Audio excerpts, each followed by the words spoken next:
ምዕራፍ 7 እግዚአብሔርም ኖኅን አለው፣ አንተ ቤተሰቦችን ሁሉ ይዘህ ወደ መርከብ ግባ።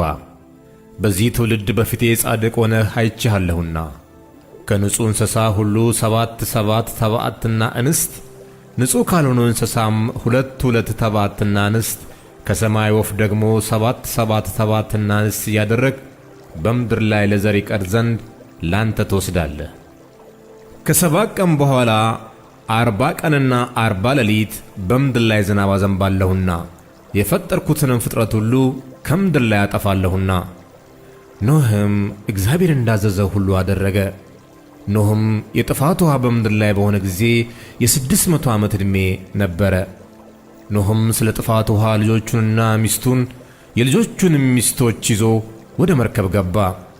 ከንጹሕ እንስሳ ንጹሕ ካልሆነውም እንስሳ ከወፎችና በምድር ላይ ከሚንቀሳቀሰው ሁሉ እግዚአብሔር ኖኅ እንዳዘዘው 2 ተባዕትና እንስት እየሆኑ ወደ ኖኅ መርከብ ውስጥ ገቡ።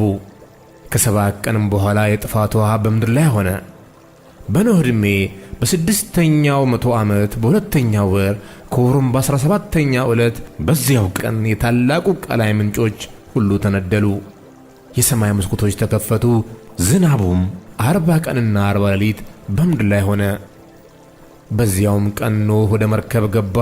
የኖኅ ልጆችም ሴም፣ ካም፣ ያፌትና የኖኅ ሚስት 3ቱም የልጆቹ ሚስቶች ከእርሱ ጋር ገቡ።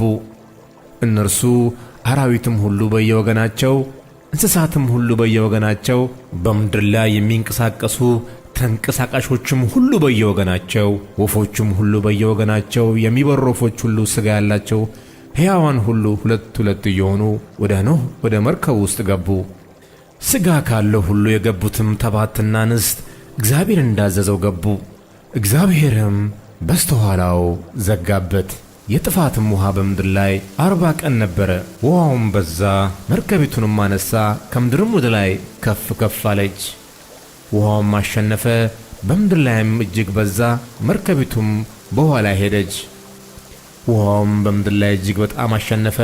ከሰማይ በታች ያሉ ታላላቆች ተራሮች ሁሉ ተሸፈኑ። ውኃውም ወደ ላይ 15 ክንድ ከፍ ከፍ አለ፣ ተራሮችም ተሸፈኑ። በምድር ላይ ሥጋ ያለው የሚንቀሳቀሰው ሁሉ፣ ወፉም፣ እንስሳውም፣ አራዊቱም፣ በምድር ላይ የሚርመሰመሰው ተንቀሳቃሹም ሁሉ፣ ሰውም ሁሉ ጠፋ። በየብስ የነበረው በአፍንጫው የሕይወት ነፍስ እስትንፋስ ያለው ሁሉ ሞተ። በምድር ላይ የነበረውም ሁሉ ከሰው ጀምሮ እስከ እንስሳ ድረስ እስከሚርመሰመሰው ሁሉ ድረስ እስከ ሰማይ ወፍ ድረስ ተደመሰሰ፣ ከምድርም ተደመሰሱ። ኖኅም አብረውት በመርከብ ከነበሩት ጋር ብቻውን ቀረ። ውኃውም 150 ቀን በምድር ላይ አሸነፈ።